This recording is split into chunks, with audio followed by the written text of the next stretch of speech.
Children's language transforms profoundly between the ages of 2 and 3. At 2, children speak in short phrases and are starting to produce simple sentences.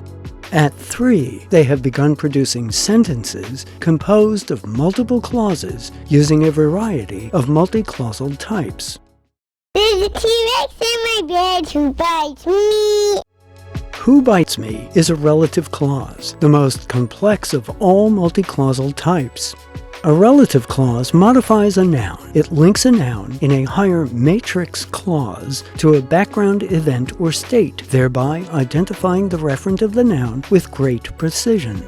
Consider the phrase, the hen. Obviously, it refers to a hen, and in most conversations, this is sufficient to communicate effectively.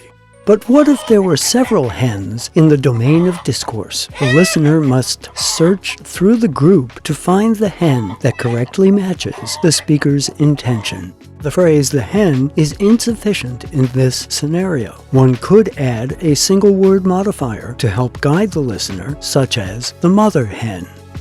This helps, but ultimately one word alone is limited in its ability to narrow down the listener's search space. Fortunately, syntax provides a flexible and precise option for zeroing in on a referent, the relative clause. Bark, bark, bark.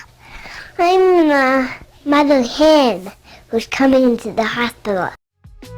Who's coming to the hospital begins with a relative pronoun, the most frequent of which are who for living beings and that for inanimate objects. Syntactic theory holds that relative pronouns are coupled with a gap inside the relative clause. In who's coming to the hospital, a gap exists where the subject should be. The gap is disguised by the auxiliary verb, which is contracted to the pronoun who. The gap is a bit more obvious here. And that's the sled that we bought at the toy store. The transitive verb bought should be followed by a direct object, but because the sled has been replaced by the relative pronoun that, a gap is created. This level of syntactic complexity can be daunting for children early on. Here, a toddler stalls, repeating multiple words before finishing her complex sentence.